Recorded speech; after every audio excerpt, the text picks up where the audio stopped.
দেখো আজকের ক্লাসে আলোচনা করছি ডাব্লিউএইচ ওয়ার্ড। এই ডাব্লিউএইচ ওয়ার্ড কি জিনিস আর ডাব্লিউএইচ ওয়ার্ড কি কাজে লাগে, তাহলে আমাদেরকে দুটো জিনিস জানতে হবে, ডাব্লিউএইচ ওয়ার্ড কি আর ডাব্লিউএইচ ওয়ার্ড কি কাজে লাগে। তো দেখো ডাব্লিউএইচ ওয়ার্ড কি, তো যে সকল শব্দের শুরুতে ডাব্লিউএইচ ওয়ার্ড থাকে, মানে শব্দের শুরুতে ডাব্লিউএইচ ওয়ার্ড অবশ্যই থাকবে, ডাব্লিউ আর এইচ থাকবে। তো ডাব্লিউএইচ ওয়ার্ডের শব্দের শুরুতে কি থাকবে, ডাব্লিউ আর এইচ থাকবে। তো যে সকল শব্দের শুরুতে ডাব্লিউ আর এইচ থাকে এবং তাদের কাজটা কি, প্রশ্ন করতে সাহায্য করে, বাক্যে কি করে প্রশ্ন, আমি যখন কোনো প্রশ্ন করবো সেই প্রশ্ন করতে সাহায্য করে, সেটা হচ্ছে ডাব্লিউএইচ ওয়ার্ড। তাহলে কি বলা হচ্ছে, যে সকল শব্দের শুরুতে ডাব্লিউএইচ থাকে এবং যারা প্রশ্ন করতে সাহায্য করে তাদেরকে কি বলা হচ্ছে, ডাব্লিউএইচ ওয়ার্ড।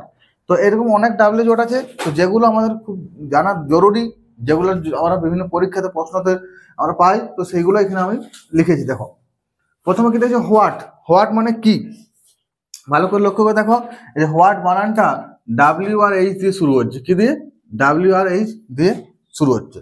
তাহলে হোয়াট মানে কি, হু মানে কে বা কারা, সিঙ্গুলার হলে কে, প্লুরাল হলে কারা। দেখো এখানেও ডাব্লিউ আর এইচ দিয়ে শুরু হয়েছে, ঠিক আছে। দেখো হুম, এখানেও ডাব্লিউএইচ ওয়ার্ড দিয়ে শুরু হয়েছে, হুম মানে কাকে বা কাদেরকে। হুজ, হুজ মানে কার বা কাদের, দেখো এখানেও ডাব্লিউএইচ দিয়ে শুরু হয়েছে, কি দিয়ে শুরু হয়েছে, ডাব্লিউএইচ ওয়ার্ড, ডাব্লিউএইচ দিয়ে। দেখো হোয়াই, দেখো ডাব্লিউএইচ দিয়ে শুরু হয়েছে। হোয়াই মানে কি, কেন।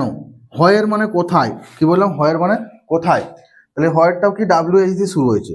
হুইচ মানে কোনটি, দেখো এই ডাব্লিউএইচ দিয়ে শুরু হয়েছে। শুধুমাত্র দেখো এইখানে হাউটা, এটা কিন্তু ব্যতিক্রম, এটা ডাব্লিউএইচ দিয়ে শুরু হয় নাই, বাট এটার মধ্যেও ডাব্লিউএইচ আছে, প্রথমে এইচ আছে শেষে ডাব্লিউ আছে। তাহলে এই হাউটা হচ্ছে ব্যতিক্রম, হাউ মানে কিভাবে কেমন। এবার হাউ দিয়ে অনেকগুলো হয়, তার মধ্যে আমরা গুরুত্বপূর্ণ একটা দুটো তিনটে চারটে পাঁচ ছটা রেখেছি, যেটা হাউ দিয়ে যেগুলো আবার হয়, ঠিক আছে। এখানে কটা রয়েছে দেখো, একটা দুটো তিনটা চারটা পাঁচটা ছটা সাতটা আটটা, এদিকে আবার ছটা, 14টা। দেখো হাউ দিয়ে কি কি হয়, হাউ মেনি মানে কতবার। কখন আমরা হাউ মেনি বসাবো, যখন সংখ্যা বোঝাবো, 5টা 10টা 15টা, সংখ্যা বোঝালে হাউ মেনি। তারপর দেখো হাউ মাছ মানে কতটা, যখন পরিমাণ বুঝাবে, 1 কিলো 2 কিলো কতটা, বা 1 গ্লাস 2 গ্লাস, ঠিক আছে। তাহলে পরিমাণ বোঝালে কি হবে, হাউ মাছ। তাহলে দেখো হাউ মেনিটা হচ্ছে সংখ্যা বোঝাবে, হাউ মাছটা হচ্ছে পরিমাণ বোঝাবে।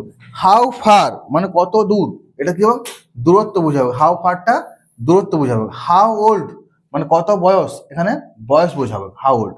হাউ লং মানে কতক্ষণ, মানে টাইম বোঝাবে, সময়। হাউ ফ্রিকুয়েন্ট মানে কত পর পর, মানে কত পর পর মানে কত ছাড়া ছাড়া আর কি। তো এটা হচ্ছে হাউ ফ্রিকুয়েন্ট, ঠিক আছে। তো বোঝা গেল, অ্যাকচুয়ালি সব বুঝতে পারলে আসলে। তাহলে কি কি বলা হচ্ছে, হোয়াট, হোয়াট মানে কি, হুম মানে কাকে বা কাদেরকে, হুজ মানে কার বা কাদের, হোয়াই মানে কেন, হোয়ার মানে কোথায়, হুইচ মানে কোনটি, ঠিক আছে। হাউ মানে কিভাবে, এই how many, how much, how far, how old, how long, how frequent, এগুলো হচ্ছে ডাব্লিউ ওয়ার্ড। এগুলো ছাড়াও আর কিছু কিছু আছে, যদি কারো জানা থাকে তাহলে অবশ্যই কমেন্ট করে দেবে।